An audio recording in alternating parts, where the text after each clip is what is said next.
With the release of Life is Strange True Colors being almost 3 years ago, many Life is Strange fans have found themselves asking the same question.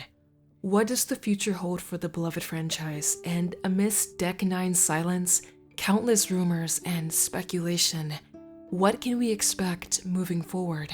During the 2024 June Xbox Showcase, we finally got our answer. Life is Strange Double Exposure. The new announced trailer revealed that not only are we getting a brand new Life is Strange game this October, but that Max Caulfield, the beloved protagonist from Life is Strange 1, is back. The rumors are true, and the implications of what this all means has left the community rampant with excitement, confusion, and even more questions than ever before. Deck 9 Games, the creators of Life is Strange Before the Storm and Life is Strange True Colors, are not only continuing the legacy of the series, but this decision has more weight than what you may initially think. The return of Max Caulfield is groundbreaking for one simple reason: the original formula and therefore essence of a Life is Strange game. When you think of Life is Strange, the familiarity of a small-town mystery, nostalgia, and a coming-of-age narrative is likely what comes to mind. But so is the expectation of a singular story per entry. But with Double Exposure, Deck 9 is giving us the first sign that they are essentially breaking the mold. By bringing back Max, this new installment is proof that perhaps the stories that we love so much may have a future beyond what we thought were the final credits. And maybe that the original formula is expanding into something new, something broader that may well, in the end, lead to new stories and possibilities.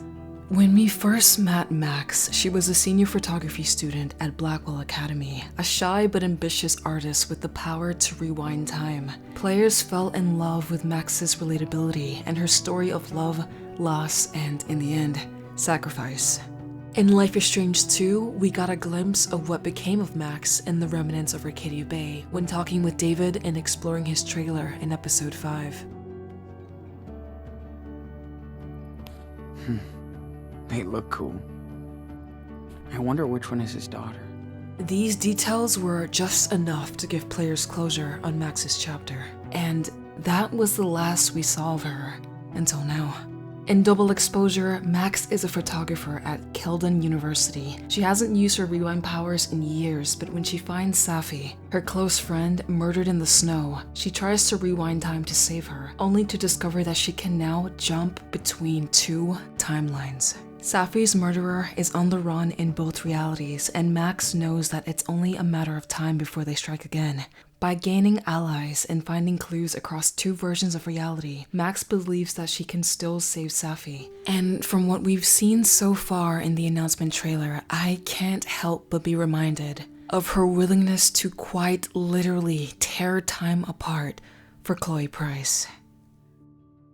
After being thrust into yet another murder mystery, Double Exposure presents quite the dilemma.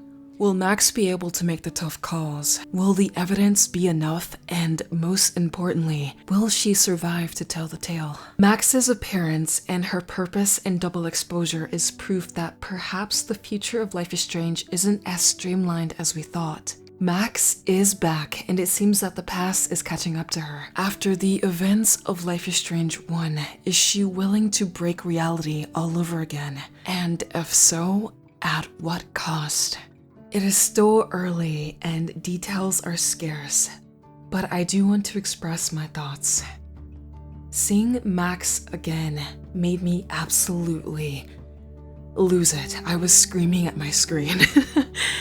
But I also need to say one thing. I know how much these characters mean to people, and I can see the amount of hype, the skepticism, the general shock and relief amongst the community. It has been almost a decade since we have last seen Max, and I know that it's a lot to take in, and even I'm still processing it all. But I truly believe that keeping an open mind is so important going forward as a fan of these games. Max's new adventure is an indicator, if any, of the plethora of possibilities that we as players can only hope to look forward to.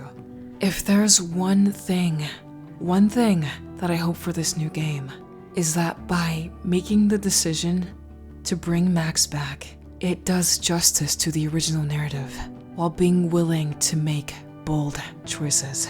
Life is Strange in itself represents what profound beauty can come from taking risks and shattering safe expectations.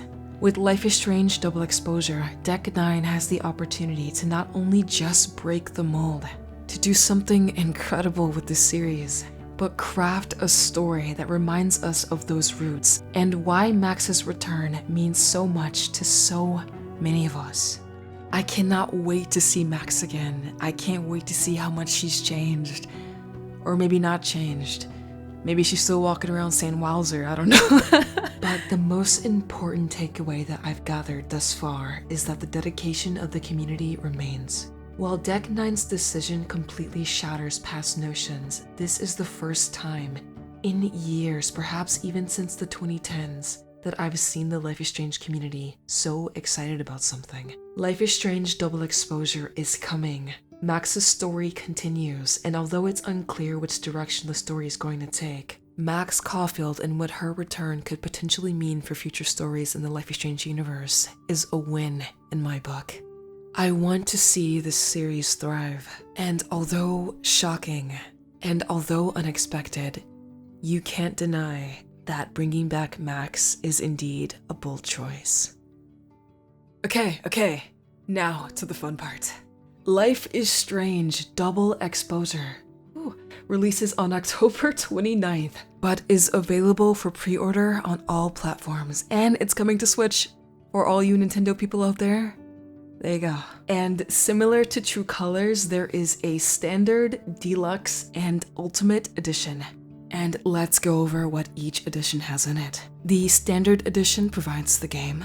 The Deluxe Edition includes the Spooky and Decades outfit packs for Max. So if you're one of those people who enjoy getting all the outfits, seeing all the stuff, like me, I'm sure that'll be up your alley. I'll go ahead and read the description for you guys.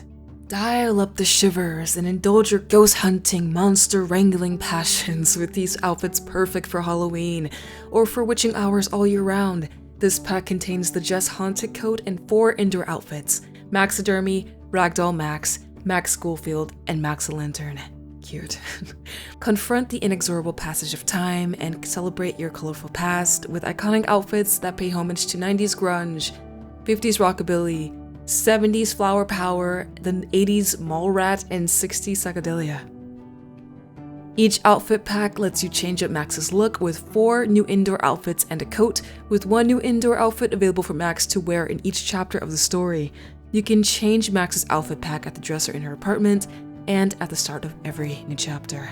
The Ultimate Edition has all of that, and the Final Fantasy VII fan favorite and Paw Prints outfit packs, plus bonus content which is described as a story mission in which Max reunites a lost cat with its owner. For those of you who are planning to pre-order, you will also be able to play chapters 1 and 2 of the game 2 weeks early. So if this is something that interests you, keep that in mind, guys.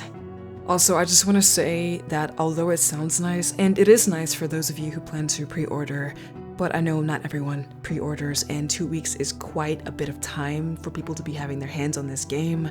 So, I mean, there's still a few months before, of course, the game is on the horizon, but just keep that in mind. People will be getting this game 2 weeks early, so if you are active in any spaces and you don't want to see spoilers, probably best to take precaution as need be. There is also a physical collector's edition goods box, which comes with a 32-page mini hardcover art book, the vinyl soundtrack for the game, the owl pin replica that we see on Max's lapel on her jacket, and 4 double-sided art cards. Because these art cards are featured in the collector's box, it makes me wonder if these 4 are the main characters of the story. But the interesting thing is it says double-sided, which could be, are there other characters on the back of these cards, or is it just alternative art? because if there are other characters on the back of these cards, that means that perhaps, and I also did notice that the ones featured on this page are characters that we saw initially in the announced trailer, meaning are there going to be future characters that are going to play an important role that we don't know yet, or I suppose significant side characters. If you pre-order Life is Strange Double Exposure at GameStop, you will receive a GameStop exclusive steelbook case. I've only gotten one steelbook case before, so far, and it was for The Last of Us Part 2, and they are nice. Very nice, and this looks really pretty. Also, I want to quickly say that this collector's edition does not include the game. This is just collector's items. It got taken down from the store. I'm sure it'll be back up soon, but if you're planning to grab this, just know that you are getting just the items only, not the game. The game is separate. Just want to include that because this is one of those cases where the game is not in the box, so I know everyone's excited, but make sure that you read the description before you pre-order anything. And lastly, on June 13th, which is tomorrow when this video goes up, we will be getting extended gameplay. This will be a live stream over on the official Life is Strange YouTube channel, and Hannah Teal, who plays Max, as well as developers from Decadine, will also be talking about the game and what went into the process of making it. I will also be covering this new gameplay trailer. I'll be doing breakdowns of everything, and I am super excited, so be there, okay? 2024 is the year for Life is Strange fans. I know that everyone has a lot of questions, and I will be covering this game in full on my channel, so there will be analysis videos from me, trailer breakdowns, theories, all the like, and I hope that we can discuss together as we prepare for a very Life is Strange packed Q4 of 2024. Alright guys, those were my initial thoughts on the announcement trailer for Life is Strange Double Exposure. If you enjoyed this video, please consider hitting subscribe and leaving a like to support the channel. I would really appreciate it. Also, I would love to know what you guys think of Max's return in the comments. Are you excited? How are we feeling, guys? Let me know. Thank you so much for watching. Between Double Exposure and Lost Records, we are in for such a treat this year. Okay. I'll see you guys later. Bye-bye.